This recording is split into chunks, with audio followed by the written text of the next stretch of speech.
কুলিয়া দ্বিতীয় বর্ষের ছাত্র হাফেজ আবু রায়হান, তার প্রতিযোগিতামূলক বক্তব্যের বিষয় হচ্ছে আগত রমজানের প্রস্তুতি। আসসালামু আলাইকুম ওয়া রাহমাতুল্লাহি ওয়া বারাকাতুহু। হামিদান ওয়া মুসাল্লিয়ান আম্মা বা'দ। আউযু বিল্লাহি মিনাশ শাইতানির রাজীম। বিসমিল্লাহির রহমানির রহিম।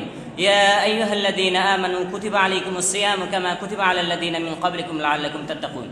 সংক্ষিপ্ত হামদোসানার পর আঞ্জুমান উসমান বিন আফফান ও আলী বিন আবি তালিব রাদিয়াল্লাহু আনহুমের যৌথ উদ্যোগে আয়োজিত প্রতিযোগিতা অনুষ্ঠানের সম্মানিত সভাপতি, বিচারক মণ্ডলী এবং আমার সামনে উপস্থিত ছাত্র ভাইরা, ইতিপূর্বে আপনারা অবগত হয়েছেন যে আজকে আমার নির্ধারিত বিষয় হচ্ছে আগত রমজানের প্রস্তুতি।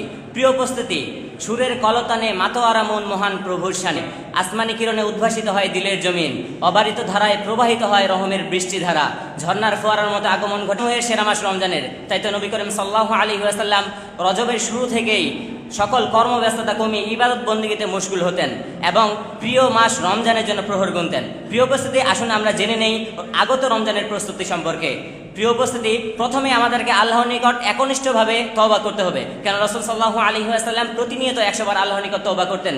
রাসূল সাল্লাল্লাহু আলাইহি ওয়াসাল্লাম বলেন, ওয়া ইন্নী লা আস্তাগফিরুল্লাহ ফিল ইয়াউমি মিআতা মারা। দেখুন মুসলিমের 2702 নম্বর হাদিস। এবং আল্লাহর নিকট অধিকারে দোয়া করা, কেননা অধিকাংশ সালফে সালেহিনগণ 6 মাস আগে থেকে আল্লাহর নিকট এই বলে দোয়া করতেন যে আল্লাহ তাআলা যেন তাদেরকে রমজান পর্যন্ত পৌঁছে দেন। এবং রমজান মাসের আগমনে খুশি হওয়া, অধিকারে সদকা করা এবং সকল দ্বন্দ্ব বিদ্বেষ হিংসা ভুলে গিয়ে আত্মীয়তার সম্পর্কে অটুট রাখার চেষ্টা করা, বেশি বেশি কোরআন তেলাওয়াত করা। সালামা ইবনে কুহাইল রাহিমাহুল্লাহ বলেন যে শাবান মাসকে তেলাওয়াতকারীর মাস বলা হতো।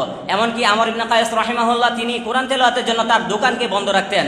এই মাসে কিছু রোজা রাখা, কেন রাসূল সাল্লাল্লাহু আলাইহি ওয়াসাল্লাম রমজান মাস ব্যতীত শাবানের চাইতে অধিক সিয়াম অন্য কোনো মাসে আদায় করেননি। দেখুন বুখারীর 1868 এবং মুসলিমের 1156 নম্বর হাদিস। এবং আমাদের দায়িত্বে যদি কোনো ওয়াজিব রোজা থেকে থাকে তা এখনই আদায় করে নেওয়া। দেখুন বুখারীর 1849 এবং মুসলিমের 1146 নম্বর হাদিস। এবং রমজানের মাসালা মাসাইল সম্পর্কে অবগত হওয়া এবং রমজানের ফজিলত সম্পর্কে জেনে তা পরিবারবর্গের নিকট উপস্থাপন করা। প্রিয় উপস্থিতি, আবু বকর আল বালখি রাহিমাহুল্লাহ বলেন যে রজব মাস হচ্ছে বীজ বপনের মাস, শাবান মাস হচ্ছে সেচ প্রদানের মাস এবং রমজান মাস হচ্ছে ফসল তোলার মাস। প্রিয় উপস্থিতি, বিশ্বজুড়ে অশান্তির দহনে জ্বলছে প্রতিটি আত্মা। শুষ্ক মরুভূমিতে পরিণত হয়েছে মুমিনের হৃদয়। আত্মার শুষ্কতা কাটাতে প্রশান্তিময় বৃষ্টি হয়ে আসিও রমজান মাস।